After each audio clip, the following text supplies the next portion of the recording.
qui s'appelle Recette Castella de Masa.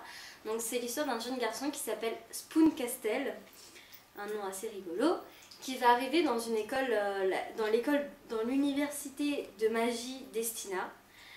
Et en fait, il va arriver dans cette école en remplaçant une jeune fille qui est partie. Et donc l'accueil va être un peu glacial parce que tout le monde regrette la fille qui était à sa place avant lui. Et en fait, chacun a un type de magie spécial. Et lui, en fait, son type de magie, c'est qu'il cherche les recettes de chaque élément. Par exemple, l'élément d'un mur. Enfin, un mur, par exemple, il regarde tous les ingrédients qu'il y a dans ce mur. Et puis, il arrive à contrôler le mur. Et en fait, le manga tourne autour du fait que lui, il recherche la recette Castella, qui est justement la recette du monde.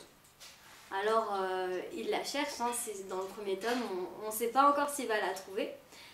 Et justement, son ennemi s'appelle Papriko, et lui, il contrôle l'encre. Donc par exemple, il peut se fondre dans l'ombre, il peut faire fondre ton pantalon s'il est noir pour te faire tomber. Enfin, et c'est assez drôle justement parce que ces personnages sont assez fous.